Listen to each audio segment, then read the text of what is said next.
Қайырлы күн баршаңызға. Бүгін сіздермен бауырсақ рецептімен бөлісемін. Видеоны соңына дейін көріңіздер. Қажетті заттары: 1 литр жылы су, жарты литр жылы сүт, қант, ұн, тұз, сұйық май және құрғақ дрожжи. Жылы су мен сүтімізді араластырып, 1,5 шай қасық тұз қосып араластырып дәмін көреміз. Аз болса, дәміне қарай қосасыздар. Тұзды артық көп қоспаңыздар, өйткені нанымыз көтерілмей қалуы да мүмкін. 2 ас қасық қант және 10 грамм дрожжи, яғни 1 ас қасық дрожжи саламыз. Барлығын жақсылап араластырып алған соң, үстіне 50 миллиграмм сұйық май қосамыз. Барлығын жақсылап араластырып аламыз.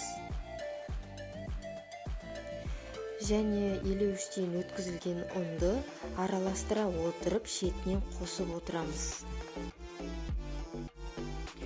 Қолға сәл жабысатындай өте жұмсақ қып, қамырды илеп аламыз. Дайын болған қамырдың бетін сәл майлап, бетін пищевой пленкамен жауып, жылы жерге 1-2 сағатқа қойып қоямыз. Ашытылған дайын болған қамырымызды бірнеше күлше жасап, тындырып қоямыз. Қамырдың бетін сүлгімен жауып отыруды ұмытпаңыздар. Беті қаязып кетсе, нанымыз көтеріліп піспей қалуы мүмкін.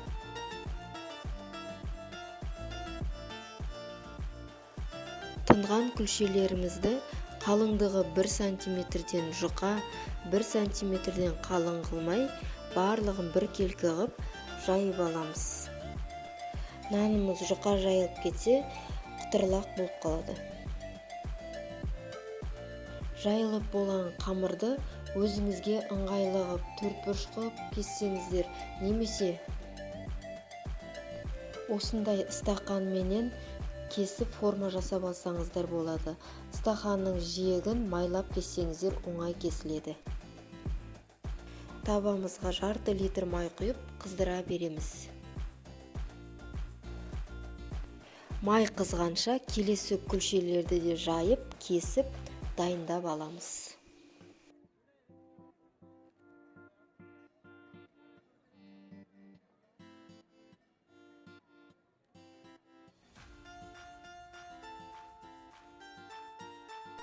Дайын болған бауырсақтарымызды қызған майға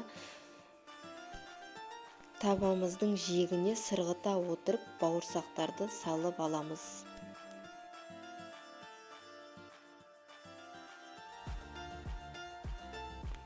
Майымыз қатты бір қызған соң, астын орташа бай отта басып пісіре береміз. Өзіңізге ыңғайлы формада кесіп пісіріп аласыздар.